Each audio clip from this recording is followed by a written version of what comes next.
Patricia Altschul, that's right. We have the Grand Dame, the matriarch of Southern Charm here with us today. This From the Vault series has it has legs actually. So everyone seemed to love. Who did we have from the vault? We had Juicy Joe, Kathryn Dennis, Claudia Jordan, Jackie Goldschneider. Well, today we have a From the Vault, Patricia Altschul. Never, and I mean never before heard chat with Patricia Altschul. Never before heard. The only people that have heard this are me and Patricia and maybe Whitney, because he was in the room. He was coming and going in the house. I mean, Whitney's got to do what he's got to do. Other than me and Patricia, and probably Whitney, no one has heard this chat. This was recorded not even so long ago, but at a prior time before her beloved Butler passed away, Michael. So, RIP Michael. He was such a huge part of the show. We talk about that. We talk about Kathyrn. We talk about Cameran Eubanks. Anyone want Cam back as much as I do? Obviously, we talk about the boys. We talk about JT, but Craig and Austen and Shep. And the show is just so different now, right? We have Southern hospitality. So this was recorded. This is a From the Vault, never before heard. My voice is cracking. Never before heard chat with Patricia Altschul. I have wanted Patricia on this podcast for decades. I haven't even done this for decades. I've only done this for years. I think I've wanted her on the podcast for about 6 years since my second episode. So we are continuing this. Seems to be a hit. This From the Vault. This is never before been heard. A chat with Patricia Altschul recorded at a prior time. So kick back, relax, and enjoy this chat with, I think, the best cast member of Southern Charm, Miss Patricia Altschul. It's difficult because the one thing that he loves is food, and have to be you have to be concerned with weight management, and it's difficult for him.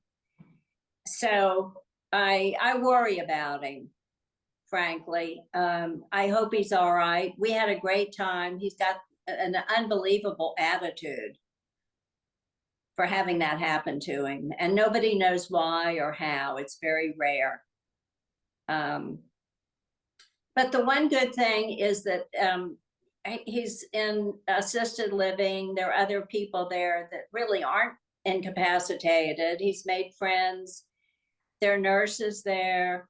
He gets 3 meals a day, and they wait on him. And so I look at it as, at this stage of his life, instead of him waiting on me or his previous employer, he now has somebody waiting on him.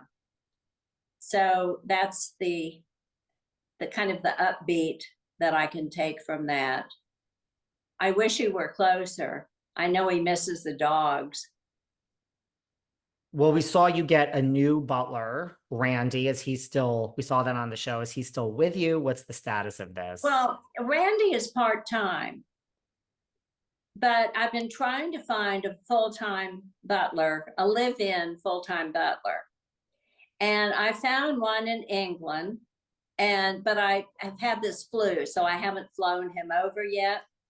But he doesn't want to be filmed. So I don't know. He's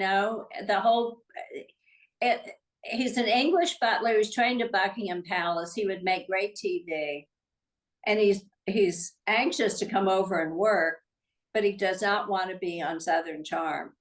So I think it's a missed opportunity.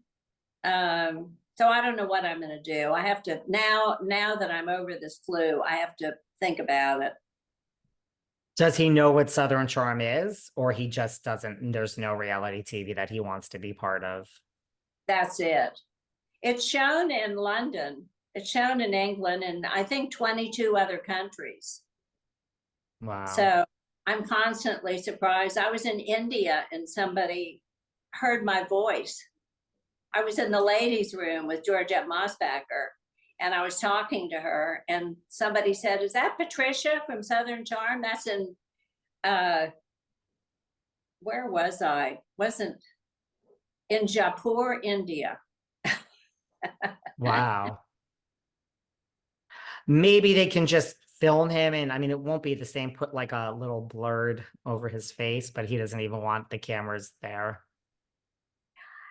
No, he said that he wasn't interested in that at all. So I don't know. I might further the search. You're like in the first sentence must be okay with being filmed. Yeah, I don't know that because it's fun, to have one that's professionally trained because people can learn from that. Not that they necessarily need to have a butler, but they can learn how to set a table properly, how to serve, how to clear, what to, Yeah. it's instructive, or a lot of people have told me that it's instructive. How to make a good gin martini. The most important. The most important. Well, listen, you're a woman of the South, but we have another woman of the South that we love in the Bravo universe, Miss Sutton Strack. I know you guys know each other. Like, talk to me about your friendship with Sutton. Well, her son, we got to be friendly at BravoCon like 2 times ago, whenever. She's Southern. She goes to that golf tournament. I don't know anything about golf, but the Open or I don't know what it's called. But anyway, it's not far from here. But her son goes to the Citadel here in Charleston. And then I go to LA. I have lots of friends in LA.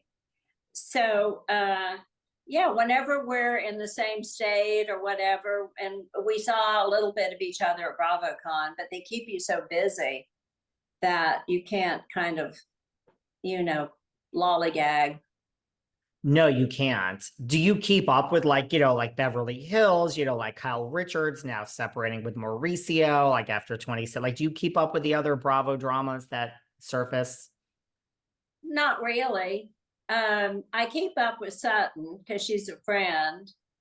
Uh, I'm not really very good about looking at all the Bravo shows.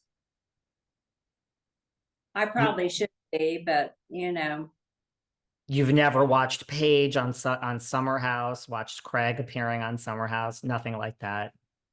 I watched Summer House once and it wasn't that different from Southern Charm. They drank and had parties and, cavorted.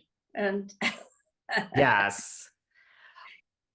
A few years back, Lady Gaga tweeted and said, Patricia from Southern Charm is a queen. I don't know if you realize this, that Lady Gaga tweeted at you and said you were a queen a few years ago.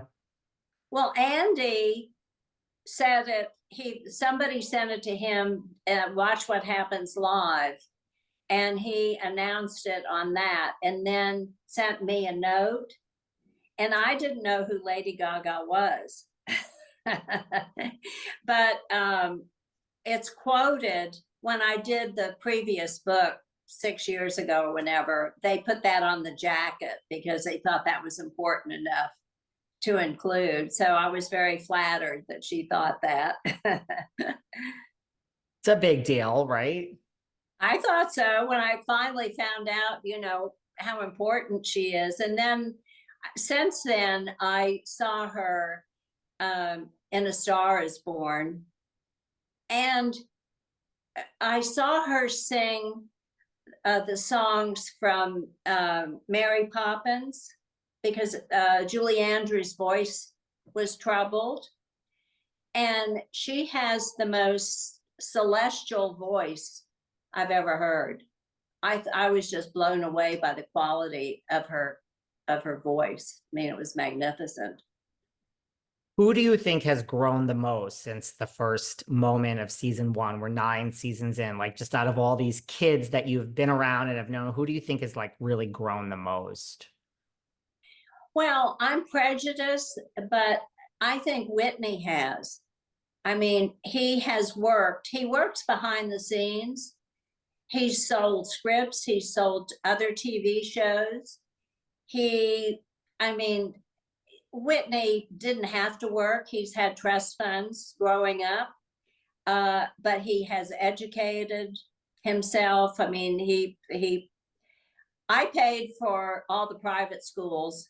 His father paid for his college. And then Whitney went to graduate school at Oxford, and he went to Paris, got a job, took care of all of that himself, lived in Paris.